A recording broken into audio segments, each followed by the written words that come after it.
everyone.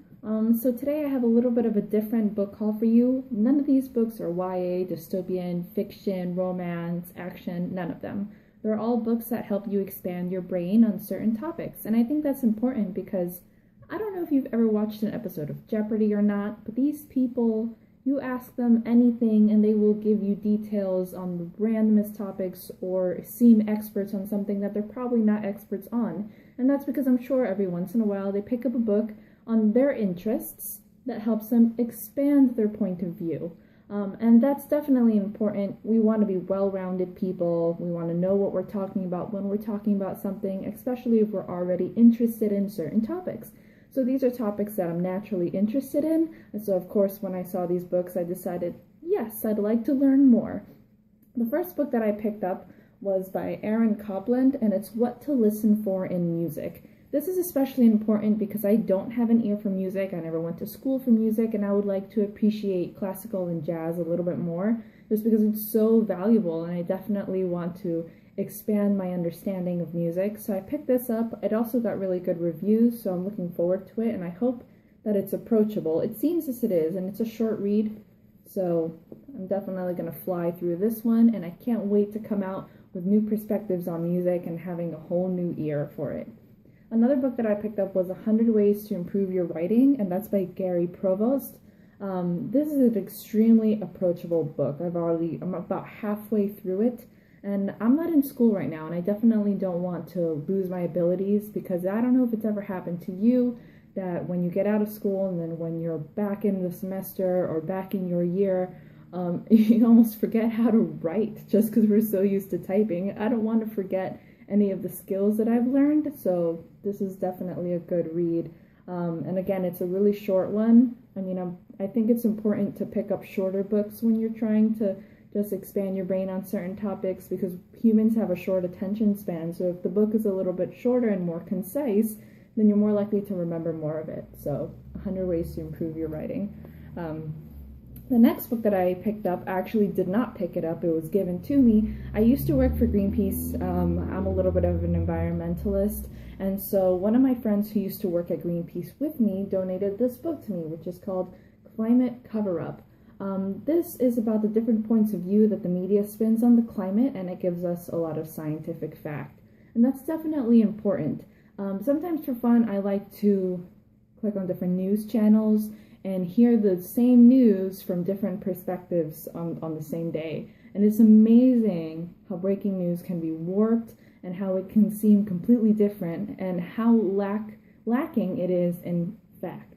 A great website to check out is factchecker.org, I believe, and what they do is they listen to all the political statements that are made on the daily, and they end up telling you whether or not the facts are right. And you would not believe how little our politicians know or how much they pretend to know what they're talking about, and they have no idea. And one of the most important topics of our time is the climate, so I would love to read this book. I thank my friend who donated it to me, and I'm really excited about starting it. This book I picked up at a corporate event. I used to work for a company that one of their main doctors was Louis Ignarro, and he's one of the authors of this book, along with Dr. Andrew Myers. Dr. Louis Ignarro won the Nobel Prize in Medicine for discovering a substance in the body called nitric oxide.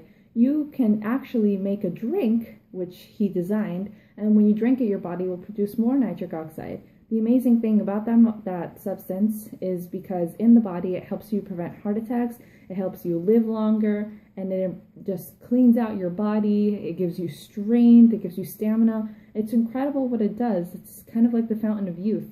So he won the Nobel Prize for that, and then he wrote this book, which I'm excited to read because the specifics are performance nutrition. I used to be really in the game and go to CrossFit. I used to go to the gym every day for hours, and when I had surgery earlier this year, I totally fell out of the loophole and kind of gained a few pounds just because I was stuck at home and I couldn't work out, and I didn't feel like eating healthy if I wasn't working out.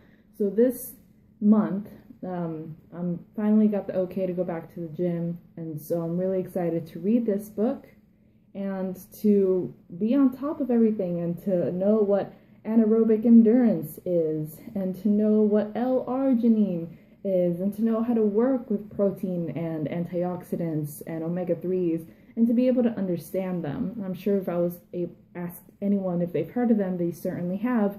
Ask anyone to elaborate, and they certainly can't. So I don't want to be one of those people.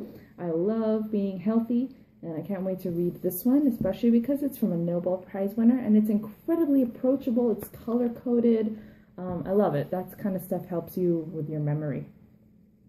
Speaking of the mind, I picked up this book called A Whole New Mind by Daniel H. Pink, and it is about right-brainers and how they will soon become a stronger influence in society.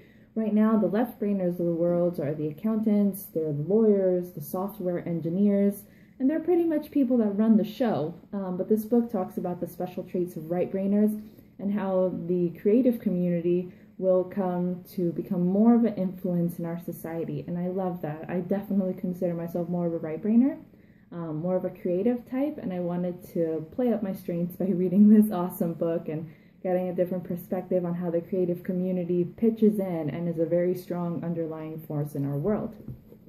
The last book that I picked up is The Origin of Humankind, and it's by Richard Leakey. I'm not sure how to pronounce that. It's an incredibly short read because it's very concise and very approachable, and it talks to us a little bit about the history of our origins. And so of course they're going to be talking about a very scientific point of view, stating that of course we came from prior humans who were monkeys and such. So I just wanted to learn a little bit more about that because it can get very confusing, but this breaks it down for the average everyday person like me who does not know much on the topic. And I actually read this a long time ago. I loved it, but I'm going to reread it because ask me anything and I will have forgotten by now because it's been a while. So I'm adding this to my book haul list that I wanted to share with you because I think anyone can read this. So if you're interested, it's great.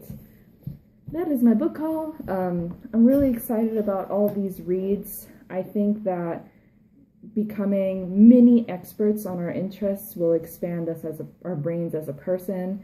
I think it's great because we'll be able to hold our ground in conversation, and just it's important to be a well-rounded reader, and to every once in a while, I'm not saying you jump on this bandwagon the way I did, but every once in a while expand your interest by reading a book. I think that we've gone too reliant on Google, and that's great, but an article isn't going to teach you the same thing that a book can. So be excited. Read all the books. Read all of them. And that's my book haul. I'll see you later. Bye.